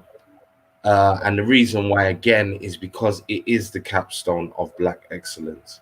You cannot achieve, or we can't be in our right minds and get back to that golden era and, you know, however we perceive that Black utopia here, without healing and fixing this situation of the Black family first.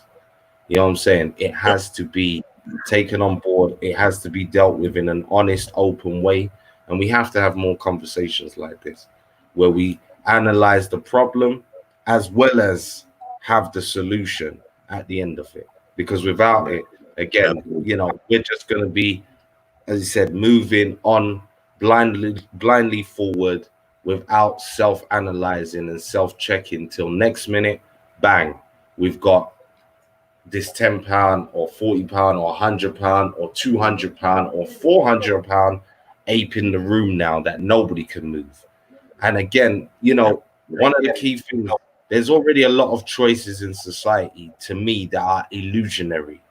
So there's a lot of things out here, again, like the Matrix, we think we're making a choice, but what we don't understand is from somebody presenting you with 2 doors, they're actually making the choice because they know the outcome of those doors before you've walked through them.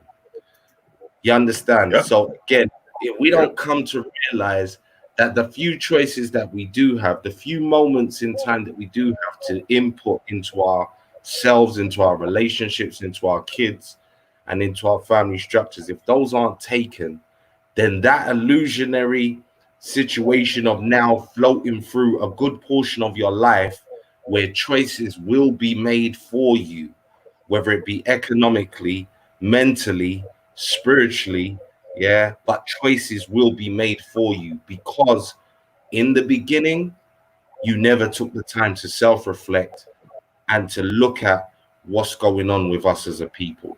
You understand? And again, to Right. all the people that are conscious, please don't talk about nation building. Don't talk about economics. Don't talk about black power if you're not talking about black family. That's where I'm at with this. Yeah. It's Yeah. something You can't build a nation. You can't build a nation on a dysfunctional foundation. right. Yeah. Get me? Right. The family has to be intact.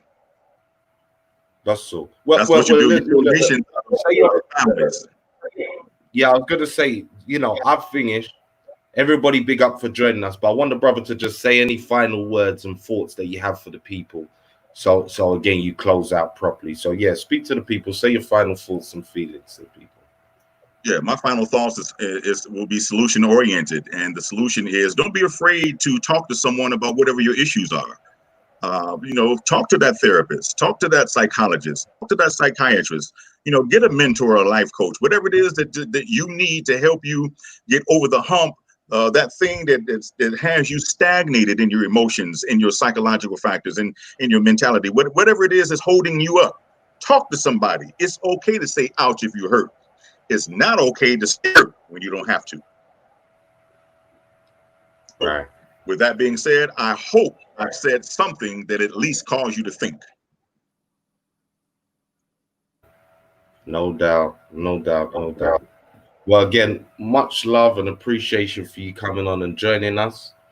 Yeah, big up to everybody again in the chat room. Melanate Goddess is always there. Veli, EX, Lioness, Leoness, who else? IC Free, Spark. Yeah, big up to everybody who's come in, who's been interactive, who's commented, and who's just here to watch. And also big up to anyone who supports and donates to the channel always. If you want to donate, I would suggest using our PayPal for the channel or for the New Beginning movement that Mr. Riggs is in charge of. If you wish to donate and help, there's the links in the chat. But much appreciate to everybody that donates and helps us to keep bringing this content out. We got a series of shows. Riggsy, talk to the people about the shows we got coming up before we close out of here. So before I can even say anything, we have a telephone big event coming up on the 15th and 16th. Be aware of it. It's going to be 2 days of impact. You're going to be seeing the advertisement, the promotion, because the theme is the Black family first. And we're going to be having different scholars, different people giving their presentations, because normally every year we have what we call the Black History Weekender.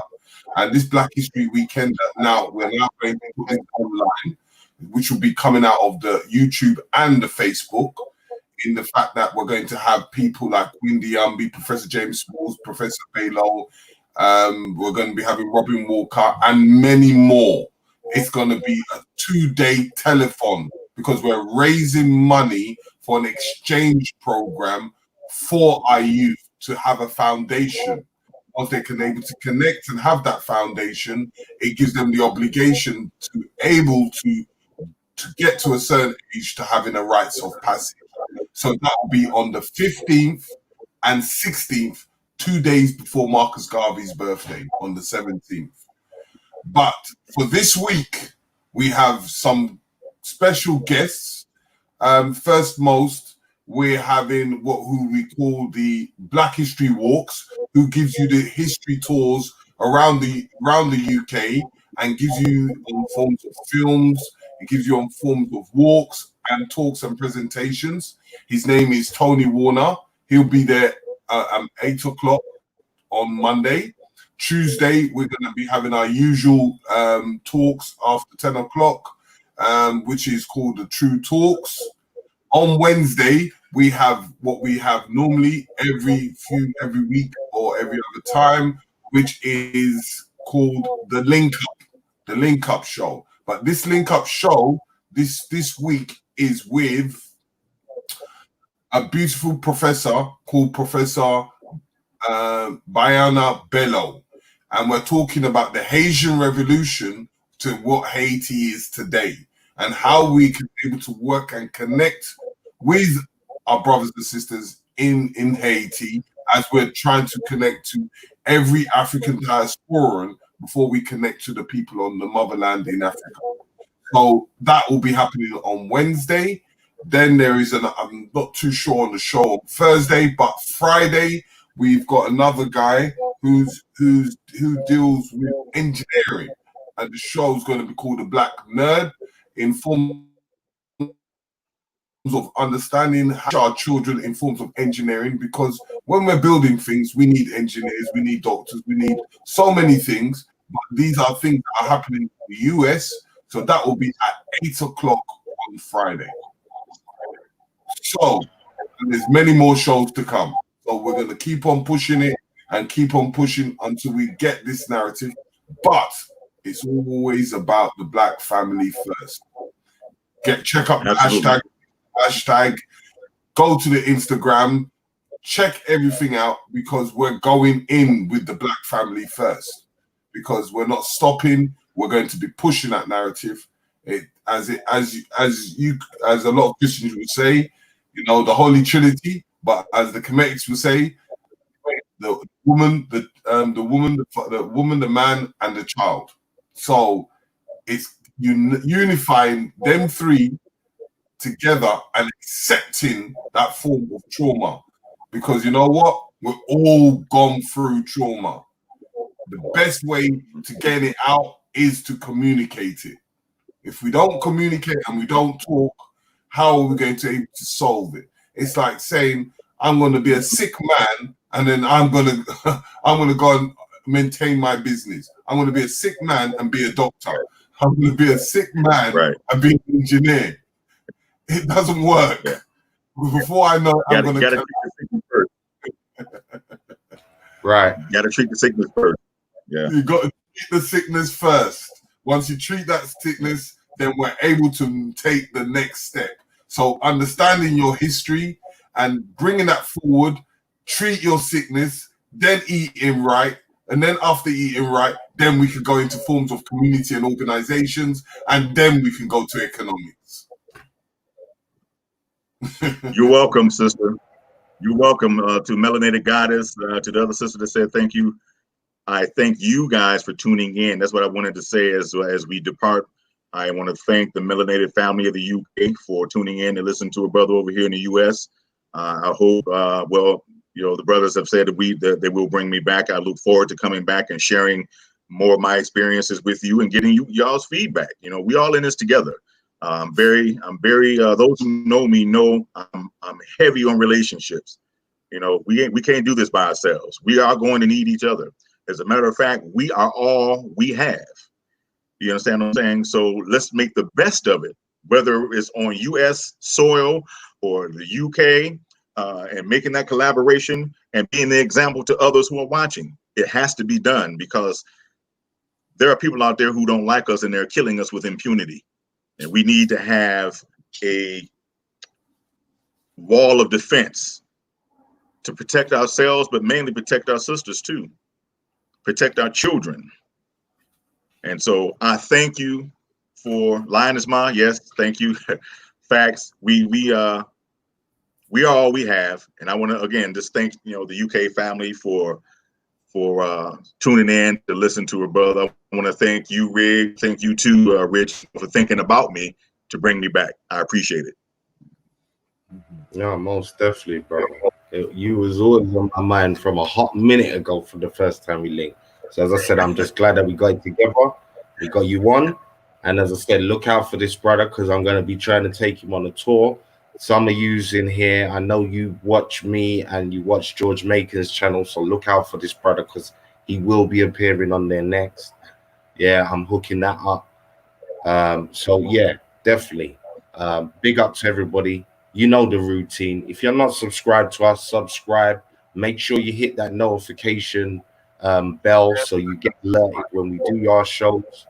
And obviously, share this show out. You know, go on Facebook, share it out on your timelines. Support us on Facebook and on Instagram. Yeah, me and Mr. Riggs. You can find Terry Mr. Riggs on Facebook separately. You can find Black Eyes TV Richie, which is me. On Instagram, just put Black Eyes TV 7. You'll find it straight away. And any suggestions on shows, products, books, and stuff that you are interested in, please feel free to email us blackeyestv7@gmail.com. And So yeah, I'm asking everyone to go to Black Family First, as you see on the thing on Instagram, and subscribe and share it to amongst your own, because this is the movement that we're pushing. You know, as we got it, BF1 or Black Family First. Check it out on Instagram, and you'll be seeing new updates every single day. That's it. So once again, family, big up again. It's been a powerful day. Remember, it's the Kemetic New Year. So it's been a beautiful piece of energy from morning doing this. Yeah, big up to everyone who joined us earlier to partake in that. But let's use that energy and channel what we've heard today and try and make our own areas of family and relationships a little bit better based off of this conversation. So big up to the family. We will see you soon. Peace and love. Peace and love.